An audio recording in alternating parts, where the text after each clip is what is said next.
দীর্ঘ প্রতীক্ষা আর ত্যাগের পর পরম করুণাময়ের ঘর জিয়ারত শেষে ঘরের মানুষ ফিরছেন ঘরে।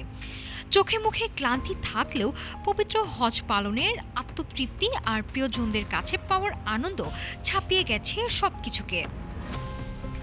ধর্ম মন্ত্রণালয়ের সর্বশেষ তথ্য বলছে ৫৭টি ফিরতি ফ্লাইটে এখন পর্যন্ত সৌদি আরব থেকে দেশে ফিরছেন ৪১,০০০-এর বেশি বাংলাদেশি হাজি। বিমান বাংলাদেশ, সৌদি এয়ারলাইন্স আর ফ্লাইনাসের টানায় চড়ে সরকারি ও বেসরকারি ব্যবস্থাপনায় ঘরের ছেলেরা ফিরছেন আপন ঠিকানায়। আগামী ৩০ জুন পর্যন্ত চলবে হজের এই ফিরতি ফ্লাইট।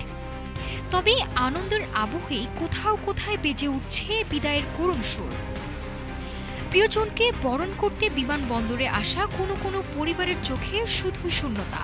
চলতি বছর হজ পালন করতে গিয়ে মক্কা, মদিনা আর জেদ্দার পবিত্র মাটিতে শেষ নিঃশ্বাস ত্যাগ করেছেন ৪৮ জন বাংলাদেশি, যাদের মধ্যে ৩২ জন পুরুষ এবং ১৬ জন নারী।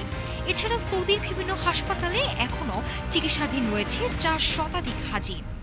গত ২৬ মে বিশ্বের ১৭ লাখেরও বেশি মুসলমানের সাথে হজের আনুষ্ঠানিকতায় অংশ নিয়েছিলেন ৭৮,০০০-এরও বেশি বাংলাদেশি। তাদের বড় অংশই এখন স্মৃতির ঝুলিতে পরম প্রাপ্তি নিয়ে ফিরেছে নিজ দেশে, নিজ আঙিনায়। নাফিসা সামিয়া, ঢাকা টুডে।